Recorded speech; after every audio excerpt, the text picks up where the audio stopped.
Sù sau đây bà chỉ chôn khmer đã pro sẽ đào tham được không này ngày nay nhóm nó bộ mà nhóm mà sao thmo chỉ vất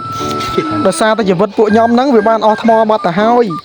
bọn trăm này chui con trai phong bọn trăm này chui con trai phong bọn ơi bọn chui con trai phong បានទៅមើលទេសភាពនៅឯចង្ការឈុករបស់មិត្តភ័ក្ដិយើងមួយហើយយើងក៏បានថតជាច្រើនប៉ុស្តិ៍ហើយនឹងទៅបានយើងបានទៅមើលថ្ងៃលិចនៅឯវាឈុកគឺពិតជាស្រស់ស្អាតខ្លាំងមែនទែន បាទខ្ញុំបាទគូសូមជំរាបសួរដល់ពុកម៉ែបងប្អូនទាំងអស់គ្នា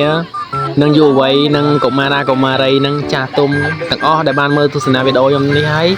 កុំភ្លេចចុច like ឬក៏ share ម្នាក់មួយផងខ្ញុំដៃ MO ថ្មីអញ្ចឹងណាបងអង្គចាំនេះជួយកត់ចៅផងបងអើយបងជួយកត់ចៅផងបងអើយបងចាំនេះជួយកត់ចៅផងបងជាចុងក្រោយខ្ញុំបាទក៏សូមថ្លែងអំណរគុណទៅដល់ពុកម៉ែបងប្អូនទាំងអស់ដែលបានទស្សនាវីដេអូខ្ញុំនេះហើយ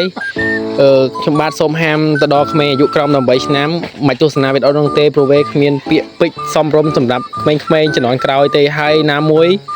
វីដេអូនេះគឺ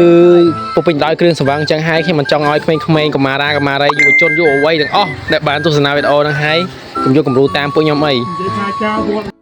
អំបិលបាត់ទៅហើយអំបិល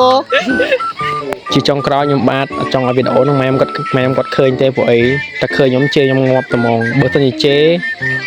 គឺជេរអាមួយដោះអាវណាមួយអាវខ្មៅទៅម្នាក់អីពាក់ខោកីឡាហ្នឹងគេអត់ដឹងអីទេគេមកតាមគេទេបងចាំនេះជួយកូនចៅផងបងអើយបងជួយកូនចៅផងបងអើយកុំឲ្យម៉ែខ្ញុំឃើញវីដេអូហ្នឹងអីបងអើយបងជួយកូនចៅបង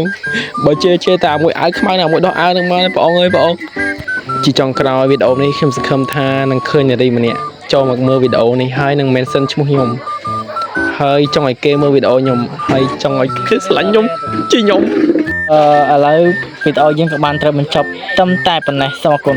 ជូនពរអ្នកមើលដល់គ្នាសុខភាពល្អនិងរកទទួលទានមានបានសូមអរគុណ សុខភាពល្អពងក្តោររឹងមាំ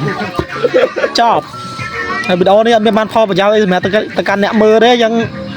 ខ្ញុំសង្ឃឹមថាអ្នកមើលនឹងយកយល់ទាំងអស់គ្នាក៏បើចង់ជេរពួកវាទៅកំជេរខ្ញុំ